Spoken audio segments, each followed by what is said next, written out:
پوچھا، اور یقیناً اساتذہ کے جو مسائل مطالبات وہ اپنی جگہ بالکل درست ہیں کہ کئی سکولز میں آج بھی آپ چلے جائیں وہاں پہ بیٹھنے کے لیے فرنیچر موجود نہیں ہے، ٹپکتے چھتوں پہ بچے بیٹھ کے پڑھ رہے ہوتے ہیں، اور ٹوٹی ہوئی جو چھتیں ہیں وہاں پہ بچے بیٹھ کے پڑھ رہے ہوتے ہیں۔ تو ان ماحول میں کیسے لوگ اعتماد کر کے ان کو اپنے ہونہار، اپنے نونہال مستقبل کے بچوں کو ان کے حوالے کریں؟ چونکہ حکومت نے ان کو سنجیدہ نہیں کیا۔ میں نے بطور صحافی آزاد کشمیر کے مختلف علاقوں کو کور کیا جہاں پہ ایسے سکولز تھے جہاں پہ بچے پتھروں پہ بیٹھ کے پڑھ رہے ہیں اور ایک فرنیچر تک نہیں ہوتا۔ پرائیویٹ سکولز میں اگر ہمارے لوگ، ہمارا سماج، ہماری سوسائٹی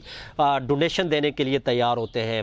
لوش قسم کا فرنیچر دینے کے لیے تیار ہوتے ہیں، لیکن اگر سرکاری عمارتوں میں اور اپنے بچوں کے لیے وہاں پہ کوئی ڈونیشن دینے کے لیے تیار نہیں ہے، کوئی فرنیچر دینے کے لیے تیار نہیں ہے، کوئی عوام کا اعتماد نہیں ہے، اپنے ٹیلنٹڈ اور ذہین بچوں کو پرائیویٹ انڈسٹری میں آپ بھیجتے ہیں، لیکن سرکار کو جو اتنی بڑی جدید آپ کو ایک مفت ایک بجٹ تو رکھتی ہے، لیکن جب وہاں پہ عمارتیں موجود نہیں ہوں گی، وہاں پہ سٹاف پورا نہیں ہوگا، جہاں پہ بیٹھنے کی جگہ نہیں ہوگی، ٹپکتے چھت میں وہ بچے پڑھیں گے، سردی گرمی سے بچنے کے لیے سہولت نہیں ہوگی، تو لوگ کیسے اپنے بچوں کو بھیجیں گے؟ یقیناً اساتذہ کا قصور اپنی جگہ، جہاں پہ ہم نے تنقید بھی کی اور رج کے سوالات بھی کیے اور تش باتیں بھی کی، سیاست کی بات ہو، اور یقیناً اساتذہ اپنی خامیوں کو مانتے بھی ہیں، لیکن یہ بات حقیقت ہے کہ ریاست ذمہ دار ہے، ہماری حکومت ذمہ دار ہے۔ ہمیشہ انہوں نے وکٹمائزیشن کیا، ہمیشہ انہوں نے استحصال کیا، یہاں ہمارے لوگوں کا اعتماد